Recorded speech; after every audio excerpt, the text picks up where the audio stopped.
Bienvenue à votre émission Les Grandes Rencontres de Joël Etienne.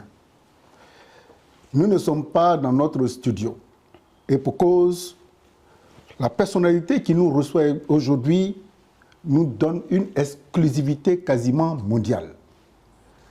Un peu réservé, très instructif, un parcours professionnel et politique exemplaire. Notre invité d'aujourd'hui s'appelle Monsieur l'ambassadeur, le ministre, le vice-président. Que dire?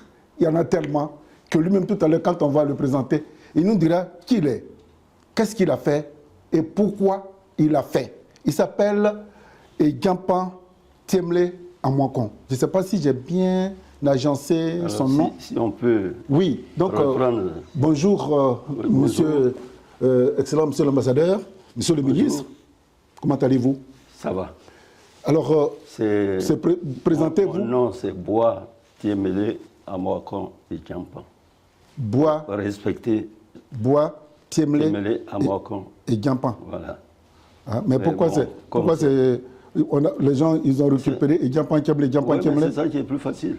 C'est ça qui est plus facile parce que le nom est long. D'accord. Pour ceux qui veulent savoir si je suis bossoniste ou pas, je dis non, je suis chrétien. Et j'ai mon nom, le baptême, c'est Augustin. Ah. Alors vous voyez, ça fait des choses encore compliquées. On l'a jamais entendu ça. Mais non, vous ne pouvez pas. Alors, nous, on va prendre Edjampan Tiemle. Voilà. Permettez qu'on le prenne. Oui. Hein, pour ne pas modifier les habitudes. C'est suffisant. Est-ce qu'on peut vous dire, on peut vous appeler fidèle compagnon du président Houphouët ou collaborateur du président Houphouët? Je ne suis pas un compagnon. Je suis trop petit pour être son compagnon. D'accord. Mais je suis un disciple de toujours. Ceux qui ne savent pas prennent deux éléments. Mais moi, je suis né dans le PDCI RDA, dans le RDA de l'époque. Je dis couramment, je suis tombé dedans. Parce que mon père, Bois Tiemle Jean-Baptiste, père son âme, un roi, non, je crois, il était chef de village, fils du roi Boakassi II, qui était là avant le roi actuel. Et il était dans la lutte politique. Il a eu le temps de me mettre à l'école au mois de... À l'école, la rentrée, c'était en novembre 1948. Je venais d'avoir juste 7 ans. C'est la première fois... 48. Oui, 48. La première fois, on recevait les petits de 7 ans au CP1. Et comme il avait son carnet, il m'a attrapé par la main, on est parti. Il m'a inscrit. Je ne savais pas qu'il allait partir quelque temps après. Vous voyez, hein? Novembre 48, février 49, les grands événements d'Abidjan les a chassés de la Bangoulou. Et je me suis retrouvé avec ma maman qui m'a pris en main et on était à Bangoulou. C'est comme ça que moi j'ai connu le RDA dès cet âge-là. Il y en a qui disent ils sont tombés en politique parce qu'ils ont vu bastonner des gens. Moi, ce n'était pas ça. Mais la lutte contre le... Mais entre-temps, on disait que les Agnis étaient des progressistes. Ah, beaucoup. Donc le RDA, c'était encore une autre lutte interne que les Agnis, au Fort-Boigny, devaient lutter pour pouvoir ramener tous ces Agnis-là. C'était parce que les grands du Parti progressiste, Benzem, c'est un Agni. Et l'ami de mon grand-oncle, Bois Assango, qui était avec eux, et mon père était RDA, avec Amoakon Dié et les autres. Voilà la lutte interne. D'accord. Et à quel moment vous faites la rencontre de Fort-Boigny avec le président Houphouët? Très tard, vous ne croirez pas. J'entends souvent dire, c'est des gens, ils sont nés, il faut faire ça pour eux. J'ai connu le RDA, je n'ai pas connu Houphouët. D'accord. Fouet, la première fois il a entendu parler de moi, j'étais étudiant, Oui. leader des étudiants de Côte d'Ivoire en France. Déjà, votre papa, à cette époque où personne ne voulait scolariser ses propres enfants, on dit, bon, école des Blancs. Oui. Et lui, il vous a poussé jusqu'à ce que vous ayez votre bac et que vous partiez même poursuivre vos études à Paris. Bien sûr, avec, Et vous avez pris même le bateau, vous n'avez pas pris avec l'appui de l'État. Parce que de l'État colonial. colonial et un post-indépendance, nous avions des bourses.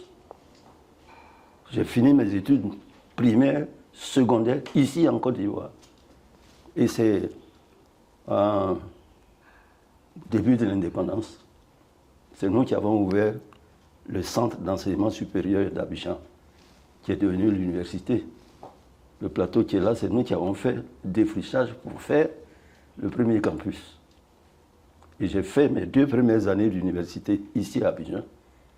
Et c'est en 3e année que je suis parti en France, boursier. Je suis allé à Poitiers. Donc, jusqu'alors, j'ai rencontré le président Fouet une fois, mais lui ne m'a pas connu. Nous avons protesté au lycée pour la nourriture et pour les tenues.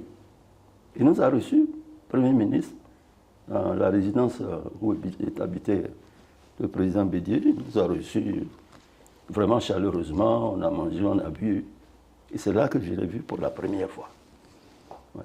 Et après, plus de contact. Alors, Diampan Thiemlé, l'histoire de la Côte d'Ivoire est quasiment votre sommier. Quand vous voyez cette Côte d'Ivoire où vous avez lutté avec le sang pour bâtir, comme on le dit, les fondamentaux, quand Diampan Thiemlé prend sa voiture, je sais qu'il ne se promène pas beaucoup, compte tenu de l'âge, mais il va souvent à Bangro. Il écoute souvent. Et Diampan, ce passé glorieux, je peux dire glorieux, parce que même dans la gloire, il y a toujours des difficultés. Oui, oui. La Côte d'Ivoire d'aujourd'hui, témoin vivant que vous êtes, comment vous la voyez? Vous voyez, quand on vit longtemps, on perçoit des choses. Ce que nous considérions comme du futurisme à l'époque n'est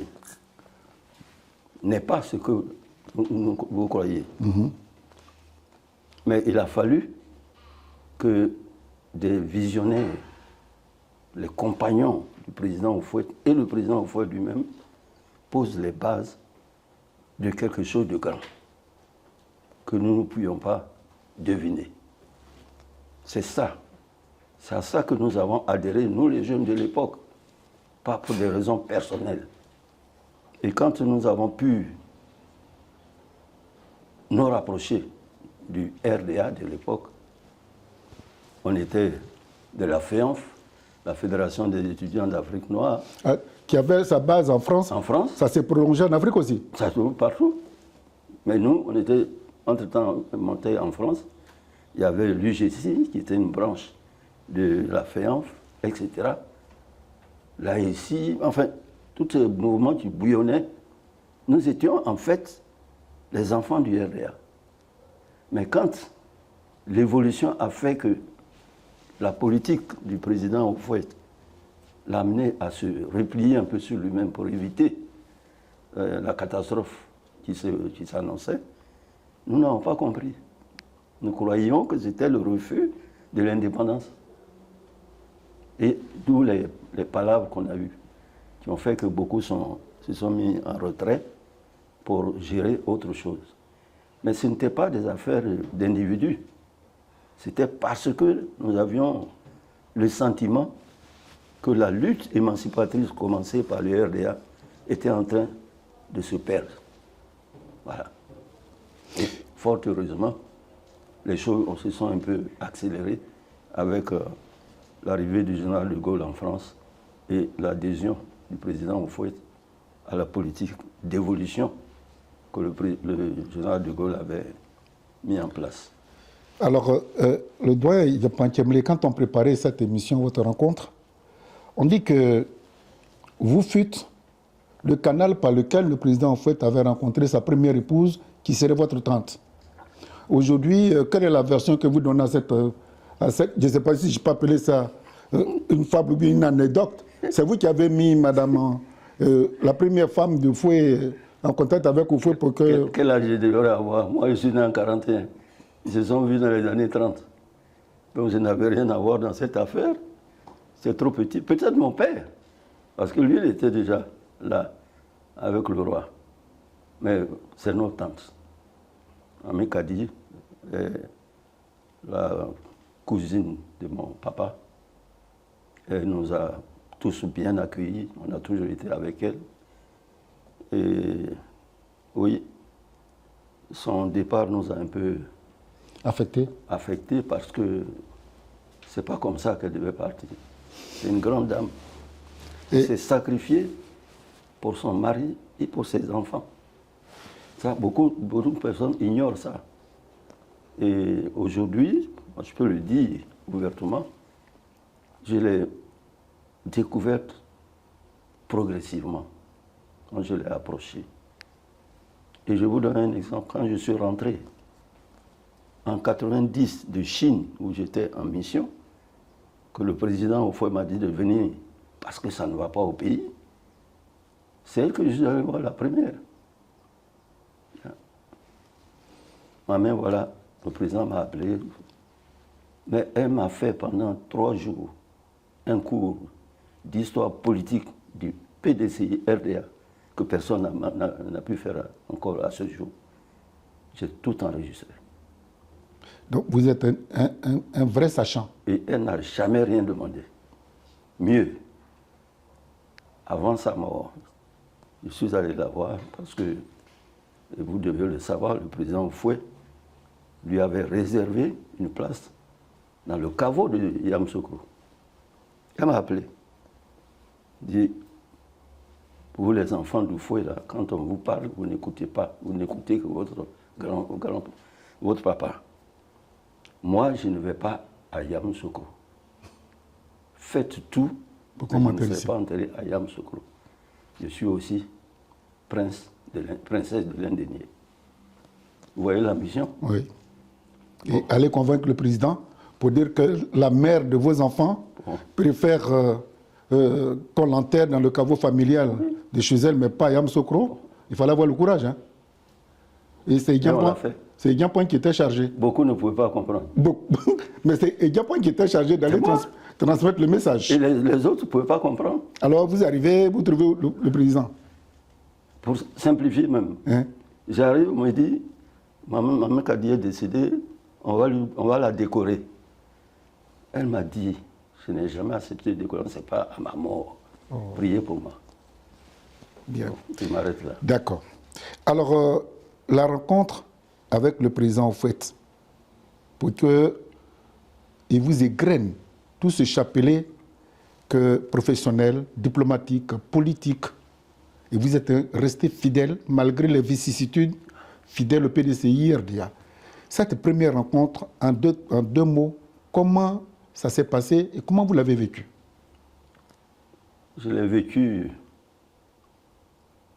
avec beaucoup de satisfaction personnelle. C'est mon oncle, le roi Amakondié. C'est le numéro 3. Qui, de passage à Paris, m'a envoyé un message pour dire... Vous y étiez? J'étais encore étudiant à Paris. D'accord. Et qu'il veut me voir. Je suis parti. C'est mon oncle, c'est mon grand-oncle. On a déjeuné, on est resté longtemps ensemble. Et puis il me dit, mais on dit beaucoup de choses. On dit que tu as fait ça, tu es communiste, tu es contre Fouet et tout. Ça vient même des gens de l'ambassade, ça vient un peu de partout. Et je lui ai dit, mais non, tu me vois communiste? Toutes mes études ont été financées par l'État. Mes parents n'ont jamais déboursé un centime. Habillé de la tête aux pieds, j'ai fait en Côte d'Ivoire. Je suis allé en France. J'ai fini mes études. Je n'ai aucun problème avec le président, encore moins le parti. Mais j'ai décidé de faire des études pour aller enseigner.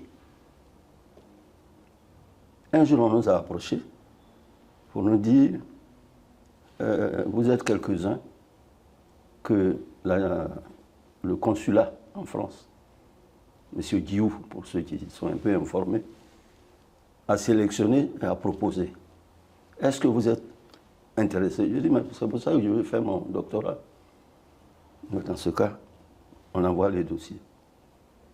C'est urgent. On était au mois de janvier.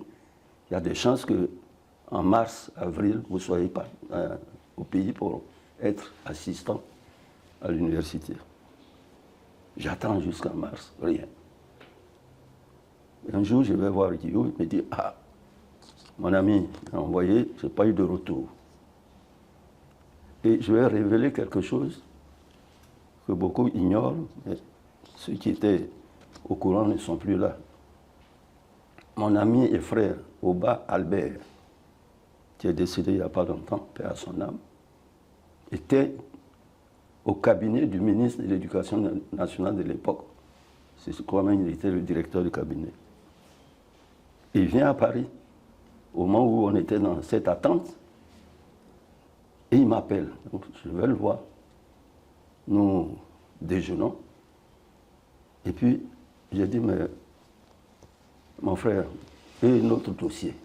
Yo, votre dossier, personne n'a voulu de vous, parce que vous étiez des têtes brûlées. On ne veut pas que vous soyez, dans l'enseignement. J'ai dit, ah bon? C'est quand même bizarre. Parce que j'avais fait un dossier avec le ministre Diawara pour le ministère du Plan. Il a accueilli ça chaleureusement. Il m'a même fait donner le pré-salaire. On venait d'instaurer ça pour pouvoir aller être fonctionnaire du Plan. Et voici qu'on me dit que je ne veux pas aller là-bas. Ah bon? Bon, je vais vérifier. Et puis à l'époque, le ministre Huchet des Affaires étrangères veut ouvrir l'ambassade à Genève pour être la représentation auprès des organisations économiques surtout. Ils avaient besoin de quelqu'un qui a une formation comme la mienne. Et c'est l'ambassadeur Newpin qui m'approche par son frère pour me dire « Ah, voilà ». Alors, j'ai été un peu surpris. Le même gouvernement, il y a un qui dit on a besoin d'eux, et il y a l'autre qui dit on n'a pas besoin d'eux. J'ai compris après que c'est sur place ici que le destin les démarre. Voilà. Bien, donc voilà un peu les conditions dans lesquelles... C'était juste pour que nos téléspectateurs découvrent qui vous êtes. Maintenant, nous allons mettre le pied à l'étrier. Et à quel moment vous avez fait la rencontre du président Bédié? Le président Bédié, c'est par personne interposée. J'ai porté ce témoignage pendant ces obsèques. Avant la mort du président Houphouët ou bien pendant l'existence du président Houphouët? Non, quand le président Houphouët vivait. Ok. Moi, j'ai fait une partie de mes études en Côte d'Ivoire et quand j'ai fini mes 2 premières années de sciences économiques, on m'a dit de partir en France. Et en partant, le directeur de l'école de sciences économiques, on l'appelait l'école, c'était la faculté, était M. Tixier. Je ne sais pas si vous êtes au courant, il y a eu un certain Tixier Vignancourt. Vous parlez à quelqu'un qui vient d'arriver et qui vient à votre source pour s'alimenter. Donc, permettez... je vais dire un peu, je ne vais pas trop détailler. Et c'est M. Tixier qui m'a dit, il ne faut pas faire comme les autres, comme vous voulez faire de bonnes études, il ne faut pas rester à Paris. Et si vous restez à Paris, vous allez noyer dans les affaires des Parisiens et tout. Et j'ai enregistré ça. Dès que je suis arrivé, on me dit où vous voulez aller où? Je dis je vais à Poitiers. Parce que Tixier enseignait à Poitiers. Voilà. Et j'arrive là-bas. Qui va m'héberger? Un vieux libraire qui habitait qui a sa librairie 200 mètres de la fac. Et je vais là-bas parce que j'ai un ami qui partait et qui a dit va voir le vieux là parce que lui, si c'est un Gabonais, ça va, si c'est un Ivoirien, c'est bon. Mon ami était Gabonais. Donc j'arrive, je vais le voir, je dis oui, c'est mon ami tant qui a dit ah bon. Mais vous-même, vous êtes, je suis de la Côte d'Ivoire. Et comme il m'avait dit que Bédier habitait là, j'ai dit, mais Bédier, c'est mon grand frère. En termes... Il était déjà parti, Bédier? Oui, non, il y a longtemps. Ok. Les termes de bon Ivoirien, c'est mon grand frère. Il dit, ah, mais donc je vous donne la chance. Oh. C'était parfait, c'est lui. Ah non, c'est un monsieur. Oh. Voilà comment j'ai entendu parler la première fois. Donc déjà, vous profitez de Bédier pour vous installer chez le libraire. Voilà. Et maintenant, la rencontre physique. La rencontre physique a eu lieu pendant que j'étais là-bas. Et le président avait créé... Au fouet? Le président Bédier, ministre de l'économie, avait créé une association pour le développement économique et social. L'association des cadres. Parce que lui, il était réputé pour avoir beaucoup de cadres étrangers. Mais il en a profité pour former les cadres ivoiriens. Et ce canal-là pouvait nous aider. C'est comme ça que, de là-bas, j'ai écrit pour dire que j'étais intéressé par cette structure-là et que je pourrais militer. C'est tout, c'était nos premiers contacts. Alors, le président Bédier meurt, c'est récent. Je vous ai vu aux obsèques, vous étiez lourd, très très lourd. Et je me suis posé la question, je dis, oh, comment est-ce qu'il peut être aussi lourd? Si on avait su du temps du président Houphouët-Boigny, je l'aurais espionné. C'était quoi cette lourdeur qui vous pesait quand vous étiez aux obsèques du président Bédier? Qu'est-ce qui vous avait marqué à ce point? Je vais vous révéler une chose. En politique, les gens ont toujours peur des autres. Et nous qui avions été devant, ceux qui venaient après, quels qu'ils soient, nous considéraient un peu comme des gens qui leur portaient ombrage. Et plusieurs fois, je me suis rendu compte que ce jeu-là n'était pas bon pour le pays et pour la Côte d'Ivoire. Donc, chaque fois qu'il y avait quelque chose que j'approchais le président, je sentais que... Il y avait une gêne. Il y avait une gêne. Il y avait une gêne. Et puis, il y a des témoins, je ne vais pas les citer, pour paix à leurs âmes, qui m'ont rapporté beaucoup de choses en disant, quand le président Houphouët a décidé de t'envoyer en Chine, il voulait que tu aies une expérience que d'autres n'ont pas. Effectivement, on avait ouvert une ambassade en Union soviétique, le vieux de Bassam, le vieux Kofi Bidé, et ça n'a pas marché, pour toutes sortes de raisons. Mais peut-être que ce n'était pas mieux. Et quand je partais en Chine, il m'a dit, c'est une mission difficile, mais je compte sur toi pour la réussir, parce que ces gens-là, je veux qu'on ait une amitié permanente. Il m'a dit, ah, c'est une mission importante. Et je suis arrivé en Chine. La Chine, c'est pas la Chine d'aujourd'hui. C'était le maoïsme. Le communisme battait son plein. Mao se partait. Oui. Deng Xiaoping est arrivé. Et vraiment, c'était le début de la modernisation de la Chine. C'était comment dire, ils étaient restés à leur niveau malgré la révolution. Ça n'avait pas bougé. Mais Deng Xiaoping a dit, je vais moderniser ce pays en une génération. Il a réussi. Il a réussi, totalement. La rencontre avec le président Bédié pour que vous soyez aussi lourd à ses obsèques. Oui, mais bon, vous savez quand même... C'est un être humain que vous avez connu. Le président vous envoie en vous disant ça, et que au moment où ça chauffe en Côte d'Ivoire, il vous appelle pour dire voilà ce qui se passe. Il y a des choses qui ne vont pas, mais soyons courageux, nous devons aboutir.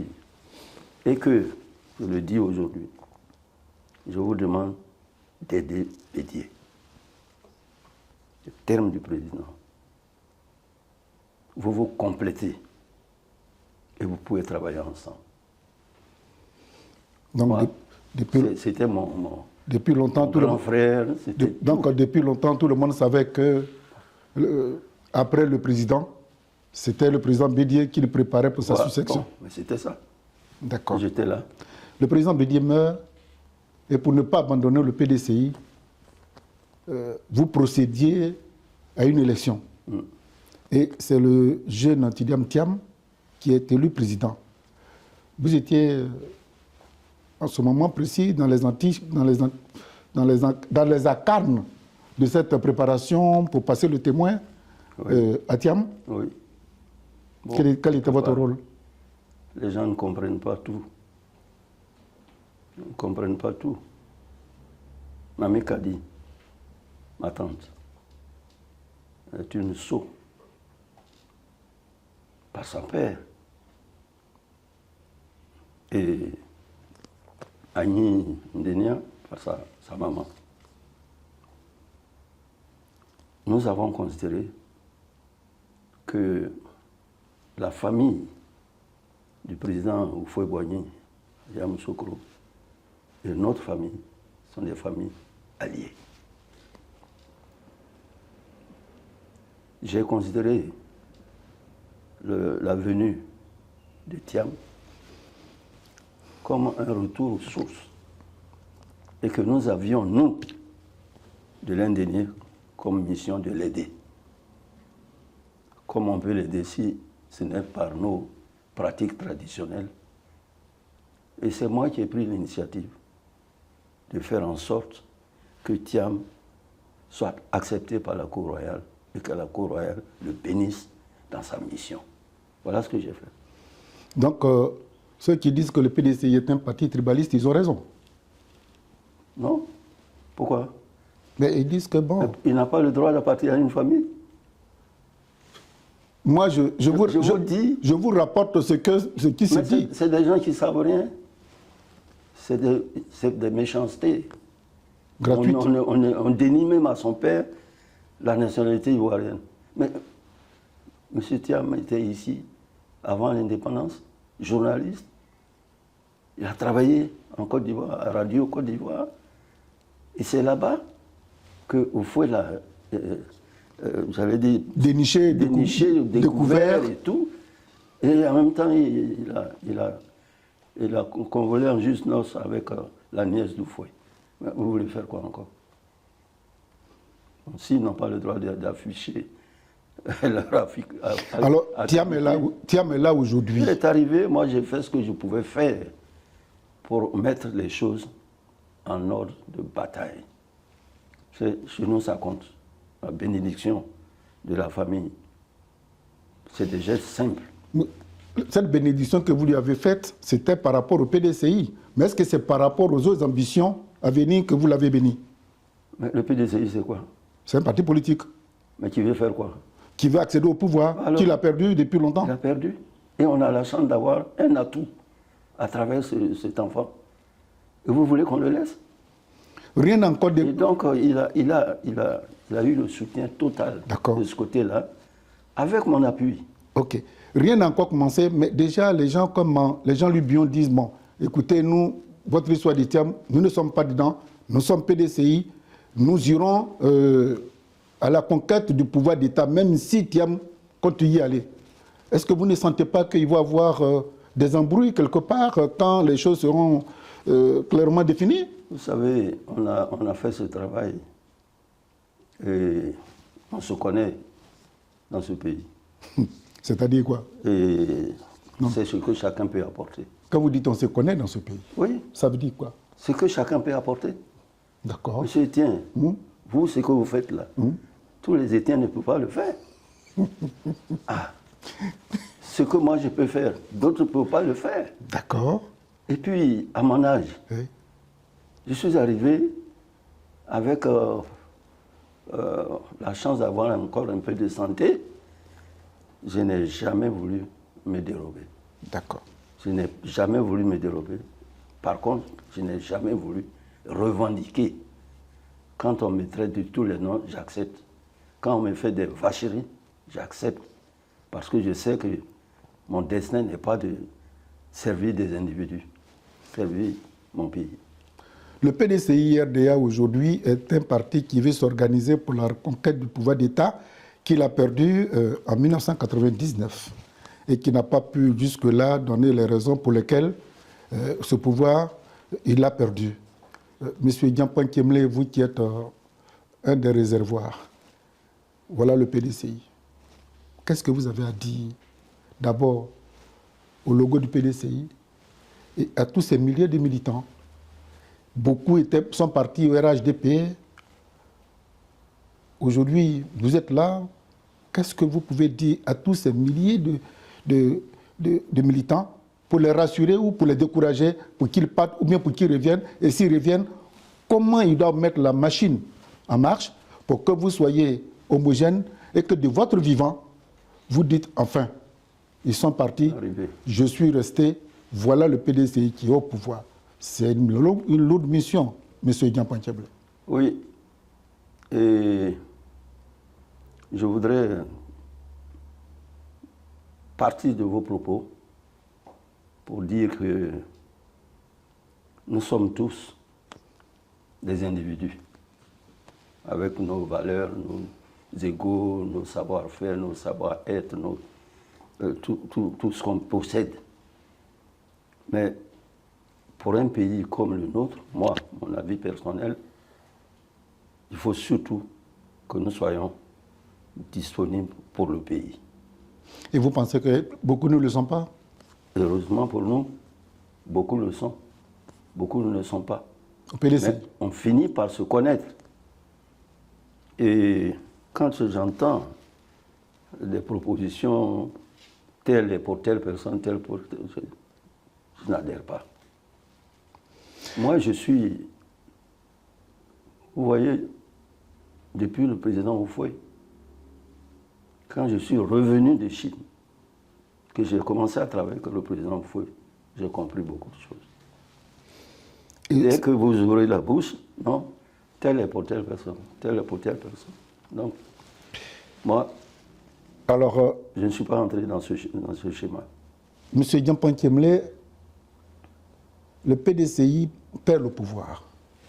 Le président Bédié est lourdement affecté, il va en exil. Et il revient.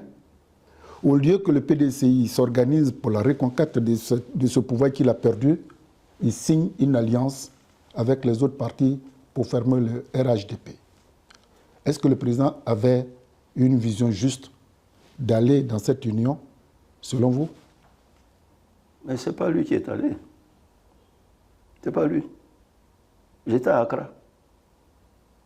C'est à Koto Yao qui a été le porte-parole. Lui, il était UDPCI. Il n'était même pas PDCI.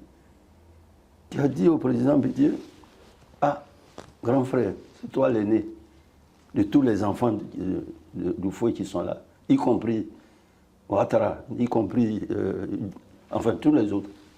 Prends le devant pour qu'on fasse quelque chose. C'est là qu'on a créé la notion de RHDP. Basé sur le fautisme? Le fautisme. Surtout le fautisme. Mais j'ai failli dire le fautisme intégral. Beaucoup n'ont pas compris.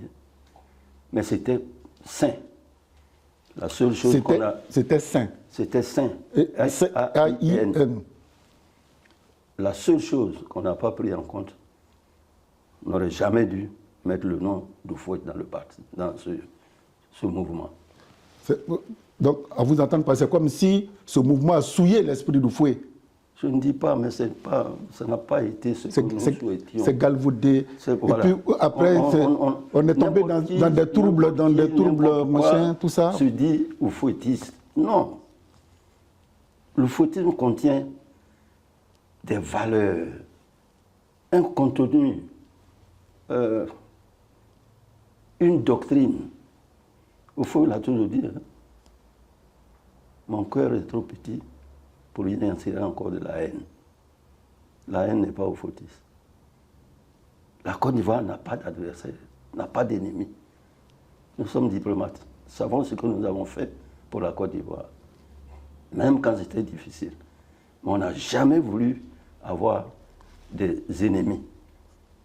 Au contraire, créons le cadre pour tout le monde. Mais c'est comme si vous avez échoué.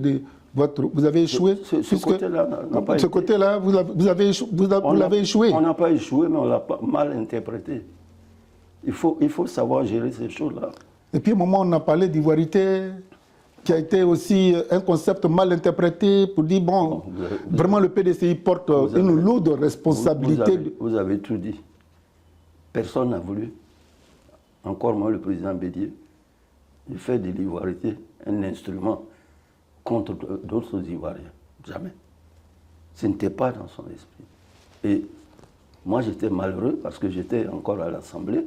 Et quand je voyais les gens qui venaient défendre l'ivoirité, ce n'est pas l'ivoirité, hein, c'est défendre la proposition du président Bédié de revenir à notre identité ivoirienne et qu'ils étaient incapables de faire la part des choses, j'ai trouvé que ce n'était pas de bons éléments. C'est ça. Mais Bédié n'a jamais été dans ce schéma.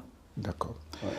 Alors, Monsieur Egyan Pantiemle, nous sommes en 2024. Dans un an, nous irons aux élections. Le PDC ici apprête.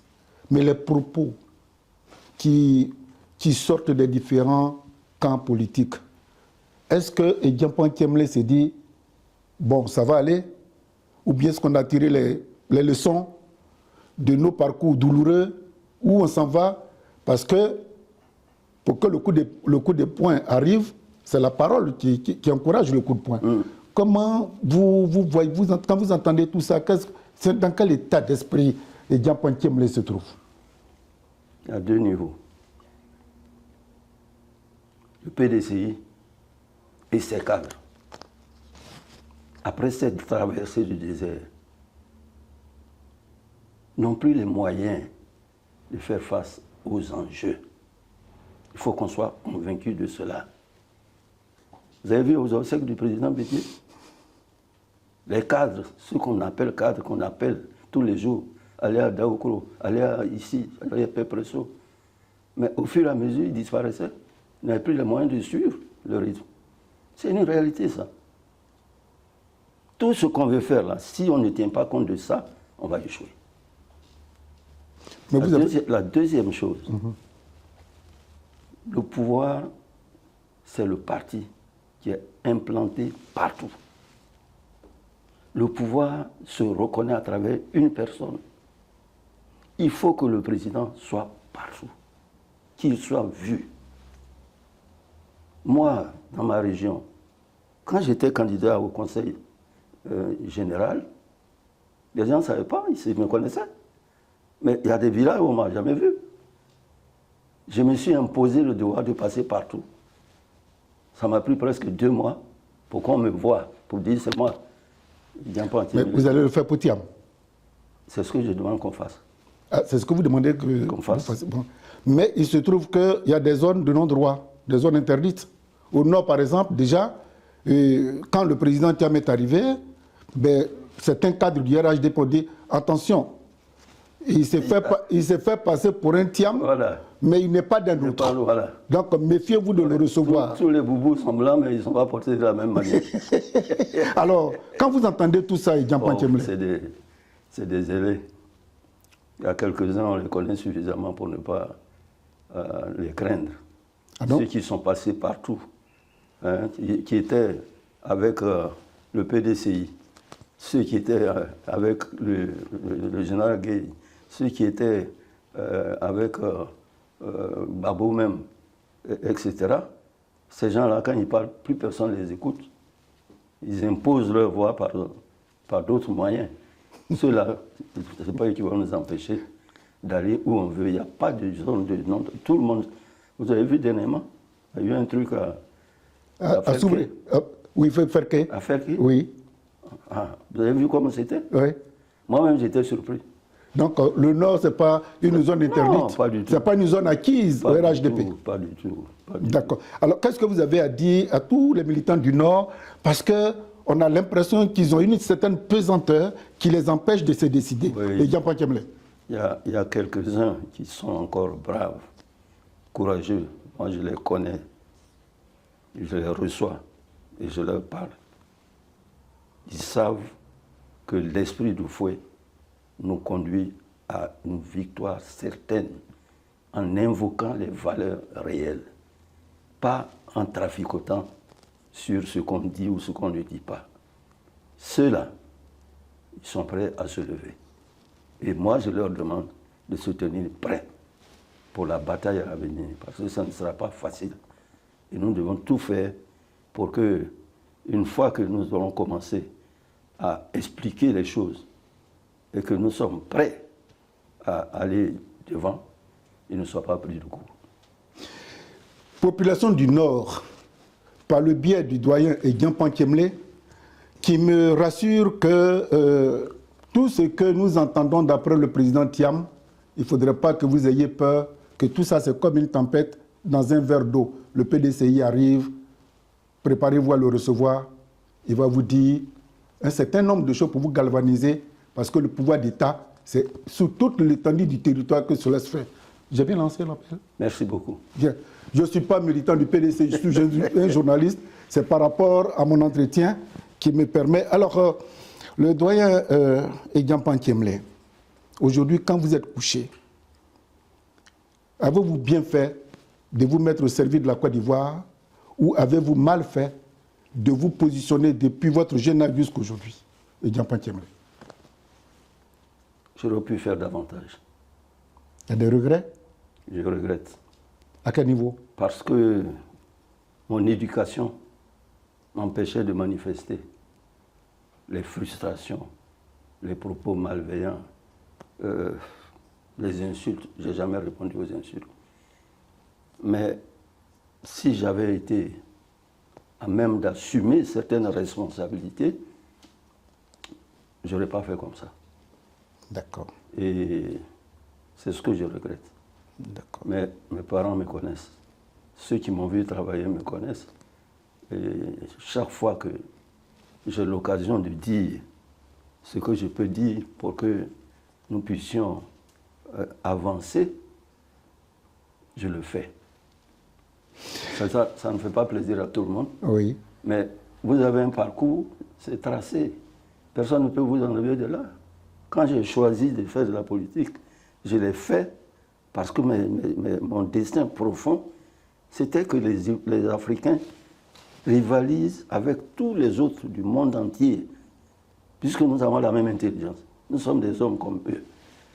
Et quand on arrive à un niveau où les gens vous traitent comme des imbéciles, vous êtes obligé de répondre que vous n'êtes pas imbécile. D'accord. Et c'est ça qui ne fait pas plaisir à tout le monde. Ok. Alors, frères ivoiriens, notre hymne le dit, le pays nous appelle. Soyons ce que nous sommes et restons dans un pays de fraternité. Et Djampa Kemle est-il un homme heureux? Ah, si le bonheur c'est de voir ce que vous avez essayé de faire aboutir, oui. Si le bonheur c'est de voir ces petits-enfants courir à côté de vous, venir vous embrasser, oui. Si le bonheur c'est de voir sa famille se retrouver, c'est partiel. Mais ce n'est jamais trop tard. Je sais que nous pouvons nous retrouver pour aller encore plus loin, servir notre pays. Et Diampan Kimle, en janvier, vous avez décidé de vous retirer de la vie politique pour mettre vos jeunes et les encadrer. C'est un acte très fort. Oui, parce que j'entends tout ce que les gens disent.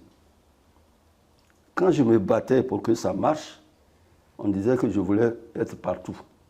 Je voulais avoir tous les postes.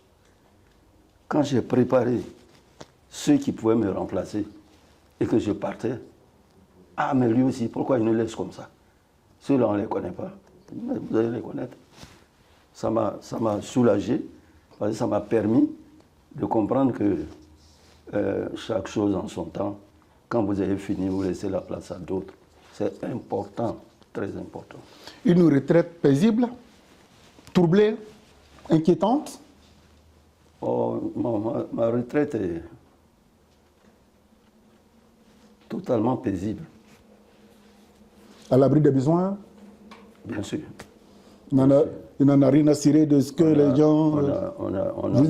Vous êtes même voisin du... On n'en a pas, on en a, on se débrouille. Tous les Ivoiriens sont comme ça. Et quand je vois certains de mes amis, je pense que je ne suis pas malheureux. Alors, quel est ce petit secret qui vous maintient? Les autres que je ne citerai pas de nom, je suis arrivé, il y a des personnalités que je voudrais rencontrer, on dit non, ils sont devenus trop grabataires, qui sont de votre génération. Oui. Vous mangez quoi pour être toujours pimpant, comme si vous veniez encore chasser sur notre territoire à nous? Avant-hier, un simple palu a failli m'emporter, parce que je n'ai jamais su traiter le palu. Oh. J'ai mon oncle qui est un grand médecin, Bois Jean-Baptiste. Chaque fois que je venais, il me dit, mais toi là, le palu, prends ça. Quand je prends un comprimé, le deuxième, j'arrête. Donc j'ai accumulé ce palu là, sur moi. Et quand je suis tombé du fait du diabète que je couvais, mais c'est ça que les gens découvraient. Et puis on a pu me traiter et je me suis remis. Mais bon, après 80 ans, on commence à sentir le poids de l'âge. Mais j'ai toujours fait du sport. Ah. J'ai dit ça à mes enfants, mes petits-enfants. On a vu une belle piscine là, de temps en temps? J'avais la piscine, j'ai le tennis. J'ai fait du golf, puisque je suis voisin. À côté, ouais. C'est les événements qui ont fait que j'ai arrêté d'aller, parce que j'allais tous les matins à 6 heures. Donc j'ai fait du sport, ça m'a beaucoup aidé. Et sinon, les événements font que le cœur prend un coup. Et donc, je rends grâce au Seigneur de m'avoir permis de tenir jusqu'à maintenant.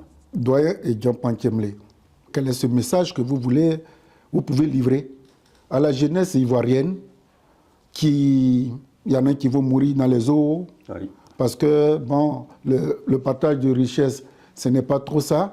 Et Diampan Kimle, vous qui avez vécu tous ces bons moments-là, quel est ce message que vous voulez lancer à l'endroit des autorités et à l'endroit de cette jeunesse qui semble être complètement perdue parce qu'elle n'a pas de référent? C'est parce qu'elle ne veut pas en avoir. Il y a des jeunes qui pensent qu'ils sont au-dessus de tout, oui. Qu'ils peuvent faire tout. Il suffit qu'ils proclament haut et fort leur volonté. Mais leur volonté doit être soutenue par d'autres choses. Nous avons la chance d'avoir une jeunesse courageuse et une jeunesse qui est prête à apprendre dans tous les domaines. Il faut les encourager à continuer dans ce sens. Il ne faut pas les blaguer, comme on dit vulgairement chez nous. Il faut leur permettre d'accéder à ce que leur intelligence et leur capacité de travail permettent d'avoir. Ça, j'insiste beaucoup là-dessus. Vous voyez tous ces cadres qu'on a, qui sont formés dans nos écoles ici. Moi, à l'époque, mes enfants, quand ils sont arrivés, quand j'allais en Chine, j'ai dû laisser mes enfants en France. Parce qu'il n'y avait pas d'école française là-bas à ce niveau. Mais quand ils arrivaient là-bas, ils étaient au-dessus du niveau français. Ils ont réussi leur bac et tout, sans problème, leurs études. Mais aujourd'hui, quand vous arrivez, on vous teste. On vous teste. Donc, Il faut travailler d'abord. Il faut être conscient que seul le travail paye. On peut être, je ne sais plus comment vous les appelez, là. Ils se font des sous en 2 minutes. Oui. Mais on appelle ça les brouteurs. Brouteurs et autres. Des expressions qui arrivent. Ça va nulle part. Non. Merci. Moi, je pense que si les Ivoiriens travaillent, les jeunes, qui ne s'adonnent pas à des pratiques malsaines, la Côte d'Ivoire s'en sortira. Nous sommes en fin d'émission. Je vais vous donner la parole pour votre mot de fin. Et je voudrais que vous insistiez un peu sur l'unité au niveau du PDCI et au niveau des Ivoiriens pour leur dire que ce n'est pas une fatalité ce que les Ivoiriens vivent, que c'est même un passage obligé de ne pas avoir peur. Je ne vais pas prononcer, mais je vous donne la parole pour que vous nous transmettiez un message d'espoir à tous ceux qui nous regardent et qui nous écoutent et qui vous découvrent en pleine forme. Je vous présente le doyen Egyampong Kemle. Il veut vous parler et on l'écoute. Merci beaucoup. Je n'ai pas grand-chose à ajouter. J'ai déjà assez parlé, beaucoup parlé, trop parlé. Mais soyez conscients d'une seule chose. Tout travail doit mériter son salaire. Tout travail doit mériter son salaire. Et un salaire qui n'est pas mérité n'est pas bon pour la société. Soyons conscients de cela. Faites en sorte que le peu qu'on vous donne, vous puissiez le faire fructifier dans votre intérêt, l'intérêt de votre famille et l'intérêt du pays. Et la mission de l'État, du pays, c'est de vous donner le minimum qui vous permet d'aller le plus loin possible. C'est ce que nous avons eu, nous, dans notre parcours, puisque l'État nous a soutenus jusqu'au bout. Nous sommes, j'allais dire, obligés de redonner ce que l'État nous a donné. Et vous pouvez compter sur nous pour que, tant que nous avons un peu de force, nous puissions apporter cela à nos parents et à nos compatriotes. Merci et que Dieu nous accompagne. Merci et que Dieu nous accompagne. Ça n'a pas été du tout facile. Il a testé ma résilience. Il a testé mon courage. Il a testé tout ce qu'il fallait tester et j'ai résisté jusqu'à ce qu'ils me disent « Bon, il faut venir ». Mais il faut venir, c'est comme si il se débarrassait. J'ai persisté. Pourquoi ? Parce que c'est un témoin vivant de l'histoire de la Côte d'Ivoire. Vous qui l'avez écouté. Le monsieur, je ne l'appelle pas le monsieur, le doyen, Egyampong Kemle, voudrait quitter cette Côte d'Ivoire, mais la voir unie, prospère, où on ne tient pas compte de moi je suis Bété, l'autre il est Djoula, l'autre il est Agni, l'autre il est ceci. C'était la Côte d'Ivoire de l'époque, où étudiants où ils étaient, on ne savait même pas qui venait d'où. Mais ils étaient toujours ivoiriens. C'était ça le symbole. C'est comme si c'était le sport. Quand les joueurs jouent, ils ne jouent pas pour une ethnie, ils jouent pour défendre les honneurs de la nation. Ça a été tout un grand plaisir. C'était un vœu que j'avais exaucé depuis longtemps, qui se réalise aujourd'hui. J'espère qu'on ne peut pas tout dire en même temps, au même jour, mais le peu qu'il nous a donné, M. Egyampong Kemle, est un sachant. C'est l'histoire qui nous a permis aujourd'hui de lui dire merci.